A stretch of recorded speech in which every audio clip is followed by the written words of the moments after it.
My name's Kat, and I'm the children's librarian here at the Tewksbury Public Library.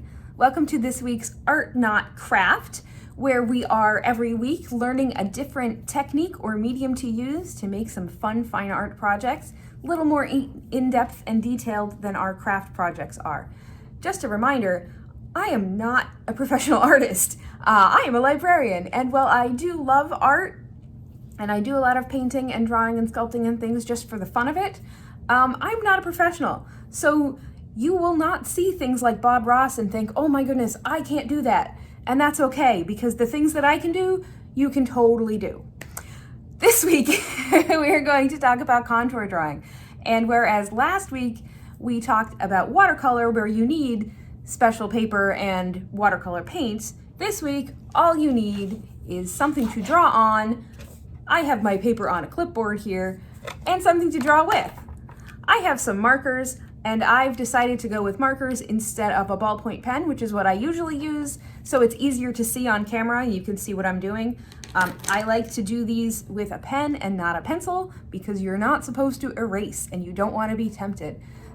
This is more of an exercise to get yourself into an artistic mode and to practice a few things. There are no mistakes. If you draw a line in the wrong place, you just go ahead and draw it in the right place. You don't have to erase, you don't have to change. These are not going to be museum quality pieces, but they're not supposed to be. This is supposed to be fun. So what is contour drawing? Contour is basically an outline. And in most fine arts, you will find that teachers will tell you not to put outlines on things if at all possible, because in real life, my shoulder does not have a big black line around it. You know, you see the difference between the blue and the gray, but you don't have a big black line. So you don't want a big black line. In this case, you do. You want to draw just the outline. So I won't be coloring in the blue and the gray of my sweater. I will just be drawing the outside lines of everything. So it's a little bit different. And the idea of this is kind of so that you can see something that is 3D and you know is 3D in a two-dimensional way, which makes it easier to put on the paper and look realistic. So for example, if I ask you to draw a picture of your hand, you might give me something like this with just the outlines. Okay, so that part's correct. But the problem is, not a lot of people always have their hand up like this.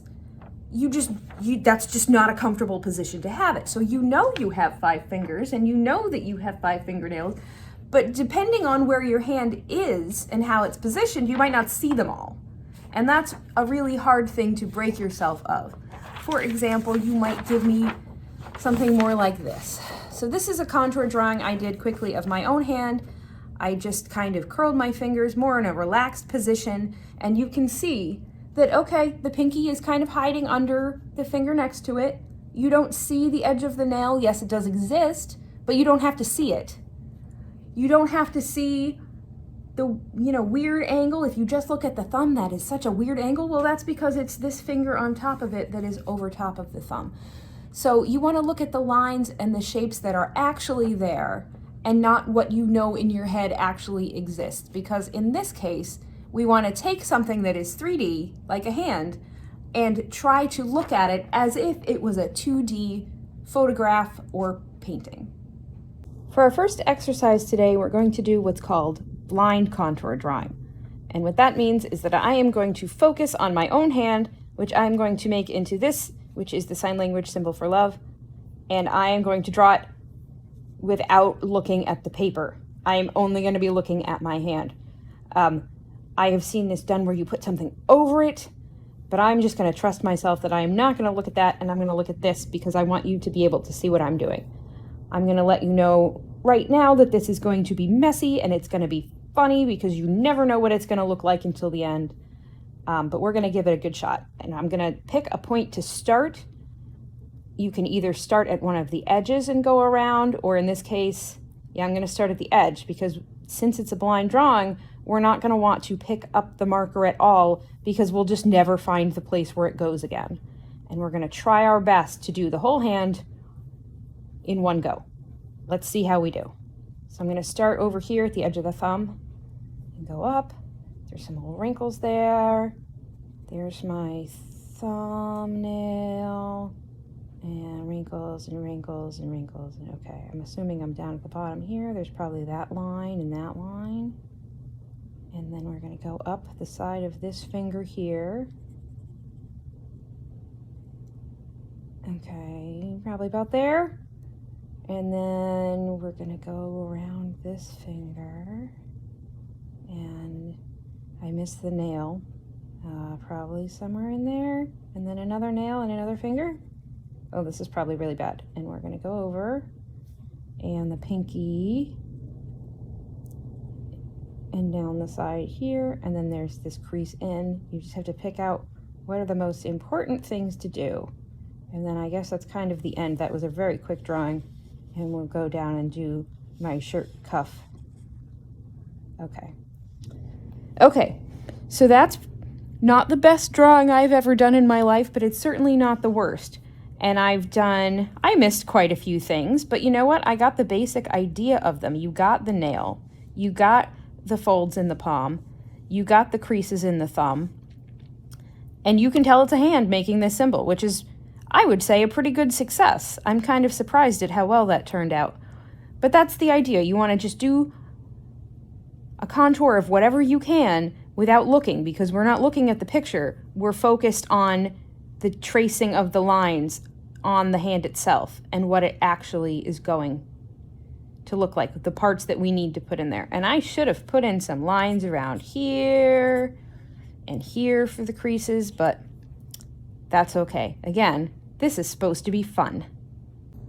All right, well, now that we got that out of our system, let's do a contour drawing where you can actually look at the paper and see what you're doing. And I am going to draw my shoe.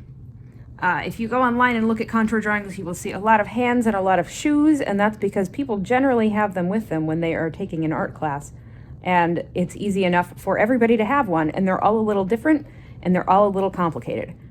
So when I was thinking about this, I was thinking, my shoe doesn't have all that many things on it. It'll be easy. It's not really. It's got this design. It's got the buckle. You can see kind of inside it from where I am. I am going to start at the top and kind of go around. Let's see. So if I start at the top line, this part kind of comes down a little bit. And we're going to go up and around. And then this is the part with the zipper flap. And I'm just going to put that going down here. There we go. That's our zipper flap. And we'll put the little zipper buckle in. Again, this is supposed to be fun. It does not have to be perfect. But I'm looking kind of at this outer edge here. There we go. This part, like we said, kind of folded down. There's also a seam inside here. I think you guys can probably see your angle is pretty similar to my angle. And then there's also this little loop part in the back, which I know is for getting your shoes on, and I'm having trouble getting the right angle for this. So let's see. If I put my marker right up against it, we can see that that's the kind of line we want. There we go. Sometimes you have to actually, close one eye and pretend to draw in the air, and then you can trace the line that you want to draw. And it makes it a little bit easier. All right, and then I have this part that goes down. And I have this strap here. And this strap kind of has a part inside that you can see a little bit. I'm not trying to do any shading. I'm just trying to make it as accurate as I can. And this part comes over only about to here, because then we have this part and the buckle and this part. So it can be a little overwhelming sometimes when you start this, because you're thinking, oh my gosh, I don't know where to start and I don't know where to go, and it's going to be all wrong and horrible. And you know what? It doesn't matter. It doesn't matter if it's all wrong and horrible. This is supposed to be fun. This is an exercise. This is not going to go in a museum. If I really, really wanted it to go in a museum, I could work all day and night on it. These are keens, so they have that little thing there. And then this goes, kind of folds down this way. And we've got some stitching. folds down like that, so you can kind of see the side and the bottom. Now, nobody that's not looking at this shoe as I'm drawing this is going to have any idea that that is supposed to be a buckle, but that's okay. Again, this is all supposed to be fun. We'll come down here, and this kind of goes this way and down from here. So that's another way. Well, where does it go? Well, it's kind of in the middle of this buckle piece here, so probably should have been over a little bit farther. There we go. There we are, and then there's this strap that connects. And we should probably draw this line too.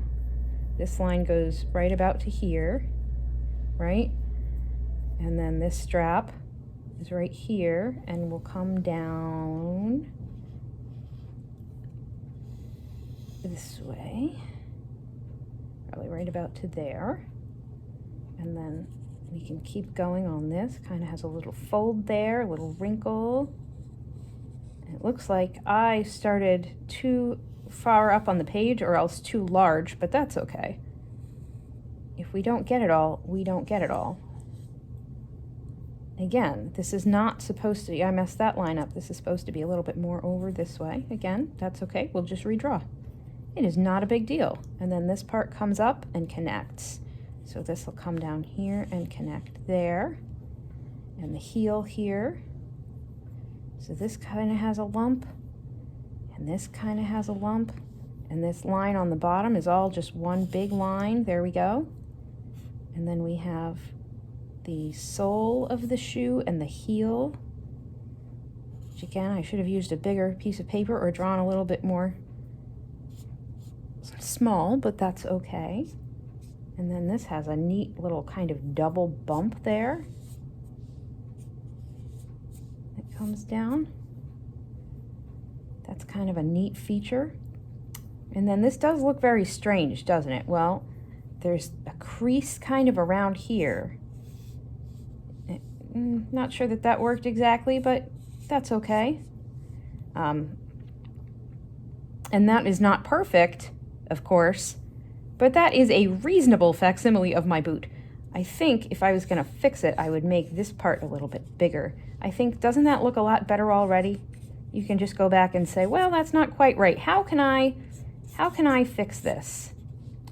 And sometimes you're able to say, well, this looks a little bit stubby. Let's move it out. Or this part looks a little odd. Or maybe this part's a little too big. Yeah, so we need it to come down more before it goes out, and that's more of a boot shape. And you could use a pencil and erase and change things, but you know what, again, this is supposed to be fun. One of the exercises I like to do with contour drawing is draw what's right in front of you. And this is my desk. This is what's right in front of me. It's a little bit cluttered at the moment. Sorry about that, but this is what's right in front of me. So I took a timer for 10 minutes and I just drew what's right in front of me. So it's not perfect, and it doesn't need to be. There are a lot of things I messed up, like this orange bucket here that's behind my desk. If I'm looking from my angle right now, it goes over and up. And I kind of drew it a little different than that. That's not really what it looks like, but that's okay. You know, this is supposed to be fun. I also find it very relaxing. I usually start with a point right in the middle. So at this point, I started with the cap of my chapstick, which is right here. And I just started right there, put it in the middle of the page, and drew everything around it as best as I could, just following the outlines. It's not perfect. There are some things that are a little bit off, but you know what? It was very relaxing, and now I am aware of the contours of a lot of these items. So if I was going to take the time to paint this, it would be a lot easier now because I know the shape of these because I've already drawn them. And you only want to draw what you can see, which is another problem that everybody has. I am always tempted to draw more than is actually there. I want to draw in the buttons on the phone even though you can't see them from where they are. I want to draw the rest of the pens. I want to draw everything in the bucket. You can't even see really those tissues from where we are, but I know they're there, so I drew them in anyway. And you know what? That's okay. This is supposed to be fun, and it's supposed to be relaxing. And it also helps you practice your eye for when you do want to do more serious artwork, but it doesn't have to. it can just be what it is. So I went ahead and put some of my craft room items on the windowsill here for us to draw. So I have my little setup and I have my clipboard here. I'm going to do my best to draw so you can see, and hopefully the angle from my eyes and the camera is not too different, so it shouldn't be hard. And where to begin? I usually like to start at some place in the middle. I'm going to start right with this line on the glue bottle here, the cap of the bottle. And it's just this little line. And the reason I like to start in the middle and not on one of the edges is that I find that I always get tempted to move everything around. And see, I did it right there. I knew there's usually a little cap on there and I drew it in. It's not even there. I was not paying attention. We're going to change that to the dried glue on there. All right, and then this part kind of comes around the side. But I've found, there we go, that if I try to do all of the edges first, if I try to work from this end of the picture to that end of the picture, then everything in the middle ends up either being stretched out somehow or squished together. I can't quite get that right, and that's okay. So I think it's easier for me to try to do it from the middle and work out. And I'm moving down, and from my angle, this Bubbles bottle is right in front of the glue there. So I'm going to draw the cap of the Bubbles bottle. I'll come down a little bit and make this cap, just so we know where it is. And on this has a line kind of in the front here. You don't have to draw the whole thing. If you don't want to, you can. You can always draw however much or little you find works for you. I'm going to put the label here. Again, the label runs into the bottle, so we don't want to go all the way over. Even though we know it exists, it's behind something else. So we have that here. And then this bottle comes down. This is bubble stuff, and I think this bottle is really neat because you can see there's kind of wavy lines that go around, and we're gonna just draw kind of the bumps that go with the wavy lines, and then it goes down flat on this side, and there's this. I'm not gonna write in the letters, not for individual sale, but you can if you want to, or you can kind of make a suggestion that there's something there. But once we have kind of the bumps on the side there, we know that this is going to connect over. So you can draw the whole line if you want to, or you can just kind of draw a part of it. And you get the idea that that line is there. And then this part comes in a little bit. I think this is to make it easier to hold. And that's always interesting too. You see things that you never noticed before. Who really looks that close at a bottle of bubble stuff? So there we go. And again, my lines aren't perfect and things aren't exactly the way they should be. This is much rounder. I have it a lot flatter here than it is in my perspective, but that's why we practice. I'm going to draw the line of bubble stuff, the wand here in the bubble stuff, and then there's it kind of, I can see the side of it. I can't see the whole thing because it's in the water in this bumpy bottle, but there we go. And then behind the glue and the bubbles, we have this jar of paint. And that's kind of a neat shaped bottle. It kind of goes up and around a little bit. And you can see that line. And then you can see this curve here. And if you don't want to draw this line in, you don't have to, because you'll get the idea of it from the angles of the other pieces. And this one is very flat from my perspective. There we go. But if I know that I messed up, that's okay. This is supposed to be fun. And the side of this comes about here. It goes up and out, and then back in. There we go. So like I said, so you don't have to even connect them, because we know they connect. But just because you know something doesn't mean you have to draw it on there. label here.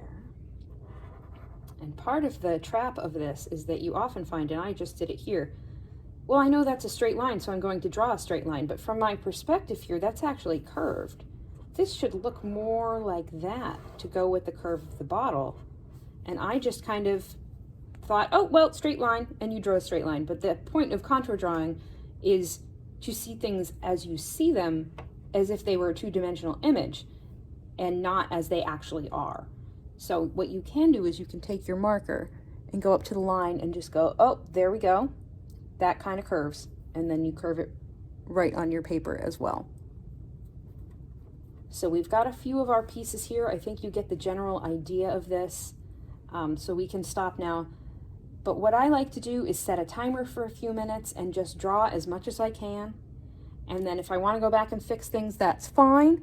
But at least you are able to see what you've been working on.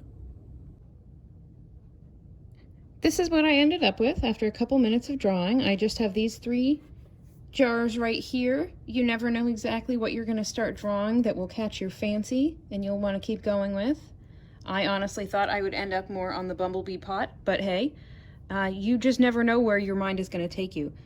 I also find this to be very relaxing. It's kind of like a mindfulness thing where you just are focusing very intently on one specific thing, and it keeps you from dwelling on all of the other things that you have stressing you out in life. Thank you so much for joining us this week. I hope you had fun. I know contour drawing isn't the most exciting thing in the world, but it's still one of my favorite things to do because it's very relaxing and it makes you look at things in a whole new way. Like, who knew that bubble stuff container was going to be so pretty? We'd love to see what you made, and if you want to tag us on social media, and you can follow us here on YouTube or also on Instagram, Twitter, and Facebook at Tewksbury LIB. I hope you have a wonderful day.